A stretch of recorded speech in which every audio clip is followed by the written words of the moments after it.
날마다 나를 살리는 큐티 이성호 목사입니다.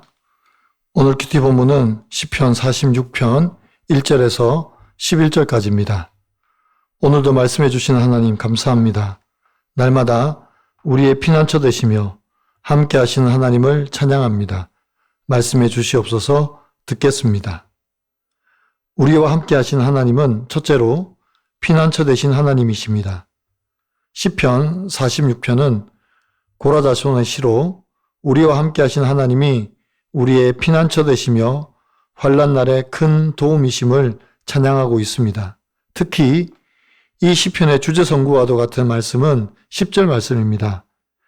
이르시기를 너희는 가만히 있어 내가 하나님됨을 알지어다. 내가 문 나라 중에서 높임을 받으리라. 내가 세계 중에서 높임을 받으리라 하시도다 입니다. 먼저 고라자손은 1절에서 이렇게 고백합니다. 하나님은 우리의 피난처이시오 힘이시니 환난 중에 만날 큰 도움이시라.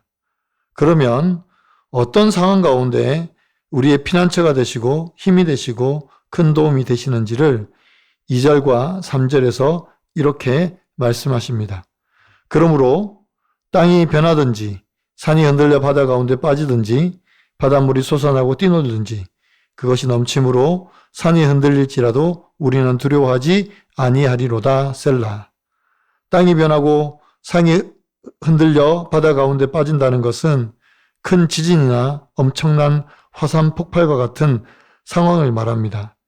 이것은 변하지 않을 것 같은 산과 바다가 흔들리고 폭발하고 사라지는 상황에서 우리는 두려워하지 않을 수 없습니다. 그럼에도 불구하고 두려워하지 않을 수 있는 것은 하나님이 우리의 피난처이시며 힘이시며 큰 도움이시기 때문이라고 고백합니다. 저희도 개척을 하고 4년 만에 큰 환난이 찾아왔습니다. 첫째는 저희가 임대로 사용하던 예배당이 경매에 넘어갔고 또 제 아내가 큰 질병이 찾아왔습니다.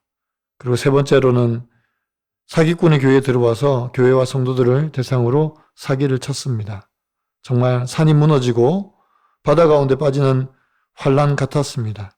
그럼에도 불구하고 피난처 되신 하나님께서 지금 우리가 사용하고 있는 예배당을 건축하게 하시고 제 아내도 이전보다 더 건강하게 해 주셨습니다.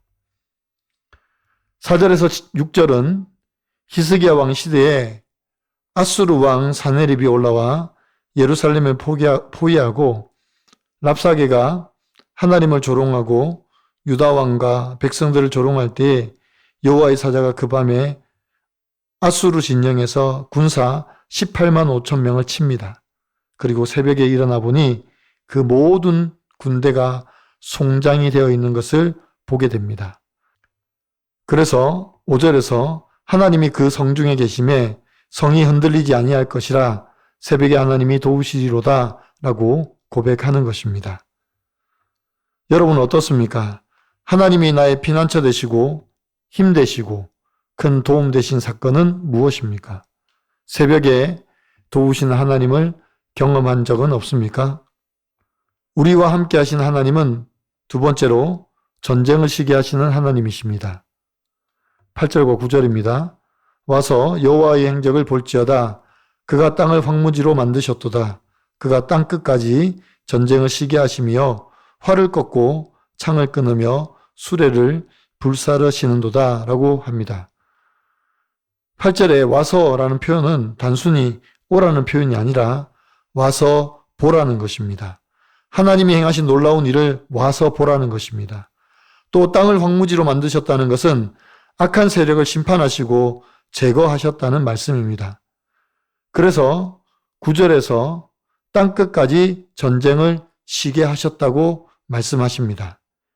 이것은 하나님께서 이 전쟁의 주관자이시며 하나님께서 완전히 전쟁을 끝내셨다는 말씀입니다. 활을 꺾고 창을 끊으며 수레를 불살랐다는 것은 모든 악의 무리를 완전히 끊어내셨다는 표현입니다. 이것은 곧 미래적으로 메시아의 완전 승리를 말하는 것입니다. 10절입니다. 이르시기를 너희는 가만히 있어 내가 하나님됨을 알지어다. 내가 문 나라 중에서 높임을 받으리라. 내가 세계 중에서 높임을 받으리라 하시도다 라고 합니다. 고라다소는 너희는 가만히 있으라고 말합니다. 이 말은 전적인 하나님의 주권만을 의지하라는 말씀입니다. 내 힘과 내 의지가 얼마나 쓸모없는지를 깨달아 알고 오직 주권자 하나님만을 바라보라는 말씀입니다. 우리가 얼마나 쓸모없는지를 깨달았을 때 우리는 진정으로 하나님만을 바라볼 수 있습니다. 내 힘을 의지할 때는 하나님이 보이지 않습니다. 그래서 우리가 넘어지고 실패합니다. 하지만 내가 전적으로 무능하고 무지함을 인정할 때 하나님의 일하심을 보게 되고 놀라게 되고 감사하게 될 것입니다. 여러분은 어떻습니까? 나는 지금도 영적으로 내 힘과 내 능력을 의지하고 있습니까? 나의 분주한 일상이나 갈등 상황에서 하나님의 임재를 어떻게 경험하고 있습니까? 하나님보다 남편보다 남편이 벌어오는 돈을 의지하며 살았음을 깨닫고 저의 구원을 위해 수고하는 남편에게 미안하고 고맙다고 말할 수 있도록 인도하신 하나님을 찬양한다는 한 성도님의 큐티인 묵상 간증입니다. 홀로 두 딸을 키우고 있던 저는 재혼 후 늦둥이 아들을 낳았습니다. 그런데 그 아들이 희귀난치병 판정을 받아 3일에 한 번씩 혈관 주사를 맞아야 했습니다. 저는 바닷물이 솟아나고 산이 흔들리는 것 같은 환란에 두려워 떨 수밖에 없었습니다. 하지만 공동체와 함께 말씀을 묵상하면서 나의 피난처 되시는 하나님을 만나게 되었습니다. 그런 와중에 아픈 아들을 병원에 데리고 다니며 힘들어하던 남편은 사업을 포기하고 무기력해졌습니다. 제가 의지하던 남편이 무너지자 행복을 꿈꾸며 시작한 재혼 생활은 전쟁같이 변했습니다.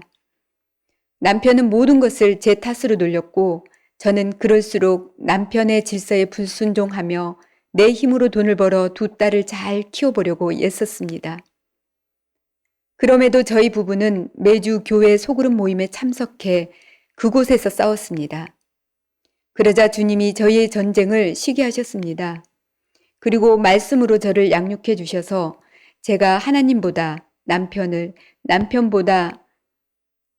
남편이 벌어오는 돈을 의지한다는 것을 깨닫게 하셨습니다. 그제야 저의 구원을 위해 수고하는 남편에게 미안하고 고맙다고 말할 수 있었습니다. 남편은 가정 경제가 매우 궁핍해진 뒤에야 두 손을 들고 교회에 나왔습니다. 그때부터 큐티하고 양육을 받아 지금은 가장의 자리를 성실히 지키고 있습니다. 9년 전 오늘 본문 말씀인 시편 47편을 묵상하면서 내가 내 인생의 주인이 아니라 온 땅의 왕이신 하나님을 전심으로 찬송하게 되길 기도했습니다. 저의 그 기도를 들어주셔서 소그룹 리더로 세워주시고 사명을 감당하게 하신 주의 은혜에 감사드립니다. 앞으로도 가족과 지체들이 예배를 회복하도록 손과 발로 섬기며 날마다 주님을 찬송하기를 소망합니다. 저의 적용은 교회 새벽 기도에 온라인으로 참여하여 기도로 하루를 시작하겠습니다. 명절과 가족 모임 때마다 친정 어머니를 찾아뵙고 복음을 전하겠습니다.입니다. 세상 사람들은 문제 앞에 두 가지 반응을 보입니다. 하나는 그 문제를 다른 사람의 탓으로 돌리고 원망하는 것과 자기 스스로 그 문제를 해결하기 위해서 전전긍긍하는 것입니다. 만약에 지금 우리가 문제 앞에 이렇게 행하고 있다면 우리는 하나님을 믿지 않고 있다는 것입니다. 이것은 곧 불신앙입니다. 참신앙은 우리의 문제를 하나님께 전적으로 맡기는 것입니다. 하나님만 의지하는 것입니다. 그럴 때 피난처 되시며 힘 되시며 환난 중에 큰 도움 되시는 하나님을 경험하게 될 것입니다. 사랑하는 성도 여러분, 새벽에도 오시는 하나님을 만나시기 바랍니다. 어떤 상황에도 우리를 승리케 하시며 악의 세력을 물리치신 하나님을 바라보시기 바랍니다. 그래서 우리의 모든 삶의 주인 되시는 하나님을 날마다 찬양하며 감사하며 살아가는 저와 여러분이 되시기를 간절히 축원합니다. 기도드립니다. 너희는 가만히 있어 주가 하나님 됨을 알지어다 라고 말씀하시는 주님, 언제나 문제 앞에 내 힘과 능력을 의지하는 저희를 용서하여 주시옵소서. 믿음이 없어 하나님을 바라보지 못하고 문제만 바라보고 근심하고 걱정하며 살아가는 저희들입니다. 우리의 불신앙을 용서하여 주시고 피난처 되시고 힘 되시며 환난 날에 큰 도움 되시는 하나님만 의지하는 참 신앙을 가지게 도와 주시옵소서. 날마다 주의 성령께서 우리를 붙드시지 않으면 언제 또 넘어질지 모르는 연약한 저희들입니다. 우리를 성령으로 충만하게 하시며 성령의 불로 우리의 모든 죄악을 태워주셔서 정결함과 거룩함으로 주의 앞에 예배하게 도와 주시옵소서. 입술의 찬양이 끊어지지 않게 하시고 우리 안에 영적 파장을 일으켜 참된 경건으로 나아가는 저희가 되게 하여 주시옵소서.